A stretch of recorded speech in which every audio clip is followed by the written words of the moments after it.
So,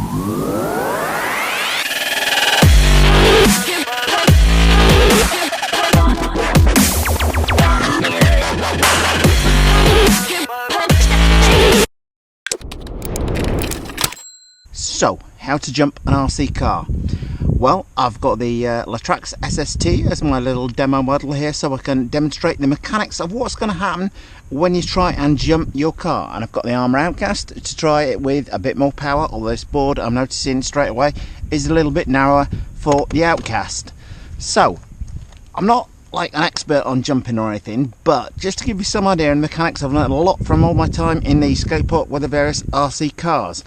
When your car jumps off the ground, is it always landing nose first, or when it pitch over, it's gonna maybe do a forward turn but twist and not quite getting there?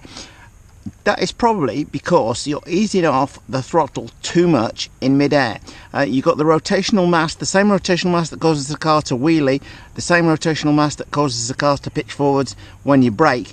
When you brake, or if you've got a lot of transmission loss, you may want to keep a bit more power on when you're jumping your car to keep it level in flight. As I say, the skate park is a great place for learning how to jump your car, and this is one of the best ones I've got in terms of balance, actually. If you brake as soon as you've jumped in anticipation of landing, the car is going to lose its rotational mass from the wheels and it's going to pitch forwards. That problem is going to be exacerbated on something much bigger, where you've got a much bigger rotational mass in the wheels and tyres than you have on something like the Latrax SST here.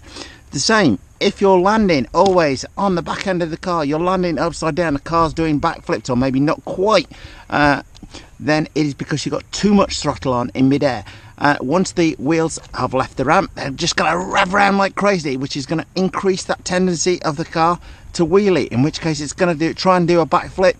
If it's got enough energy and you're lucky, as you can with the Outcast, you can do a backflip and land it. If not, like most of the time for most of us, you're going to end up landing on the back or the top of the car. So you need that modicum of throttle and brake in the air.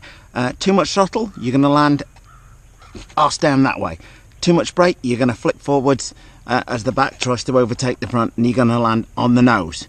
So I hope all that makes sense. Now, as I say, I'm not the world's best jumper, but that is the mechanics of what you need to be looking for when you're jumping. So let's go and have a little try and see if I can demo that for you. First things first, this is my sort of semi-homemade jump. It isn't actually ideal because it's not fastened to the ground. This box, not just the ordinary cardboard box, got quite a bit of weight in there, so that shouldn't move forwards when we hit the ramp.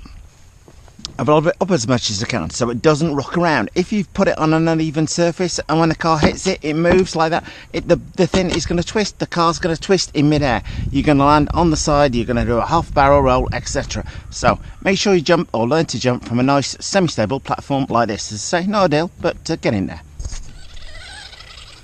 Well, for demonstration purposes, I've put the board on its side because it's just too difficult to try and film it from the end there and try and keep it straight on the ramp. And it gives it a little bit more angle to get a bit more height.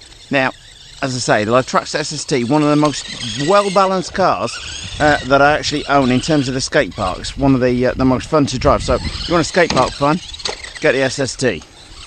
So, that's only that without any problems at all. But as I say, this car, relatively lightweight, doesn't have a high transmission loss, so when you go through the air and ease off the throttle, it's not one in a pitch end over end. It doesn't have so much power that it wants to wheelie, so it flies nice and well.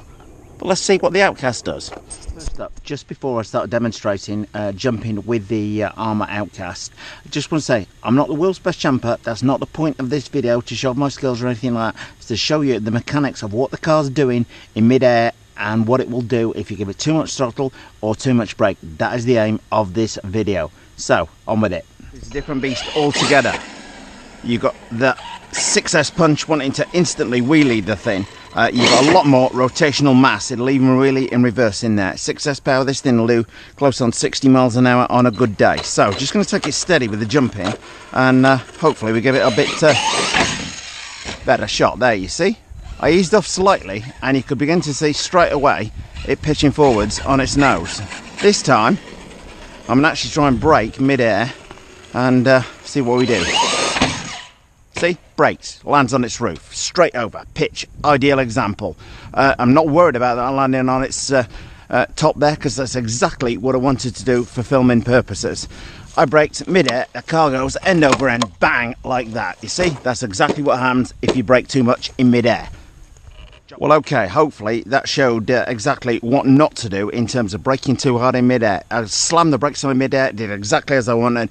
The back wheels tried to overtake the front, and it tried to do a front flip. On other circumstances, bigger jump, we probably might have done a front flip. But the principle was to show you what not to do. Don't brake too hard. You're going to need to keep a bit of throttle on.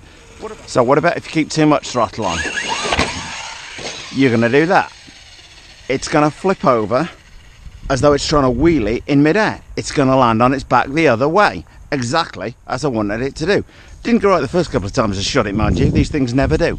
So, as I say, too much throttle in mid-air. I just kept the throttle on there and a modicum on there, and if the car wants to over-rotate, bang, and land on its back like that. So, there you are.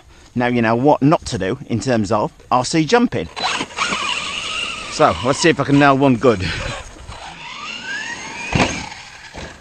There, nice and level. See, just enough throttle, just enough just enough throttle on there. Not too much brake, not too much throttle is what you need. It will vary immensely from car to car. With the Outcast here, it is king of the wheelie, since the wheelie bar fitted on the back as standard. So its natural tendency is to backflip in midair, and on a bigger jump, it will certainly, you can actually land backflip, double backflip, triple backflip, if you have got the nerve and the ground to do so. So, as I say, do not claim to be the world's best RC car jumper at all.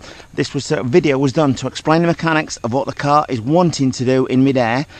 If you've got a car that's got a high transmission loss, when you jump it through the air, you're going to want to keep a little bit of throttle on, because otherwise that transmission loss is, when you take your finger fully off the control, it acts as like a brake in midair and wants to pitch the nose of the car forwards. So hopefully everyone understands the dynamics of how to jump an RC car.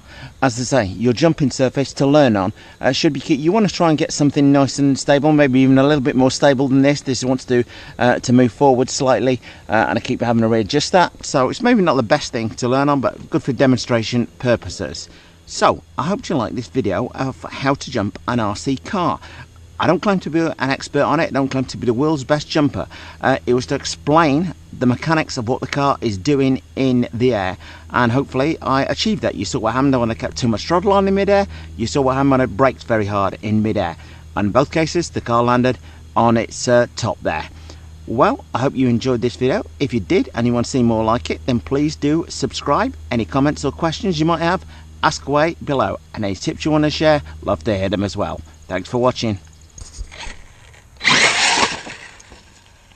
The art of the standing backflip. If you want a great car like this Arrma Outcast, then why not get your RC gear where I buy mine?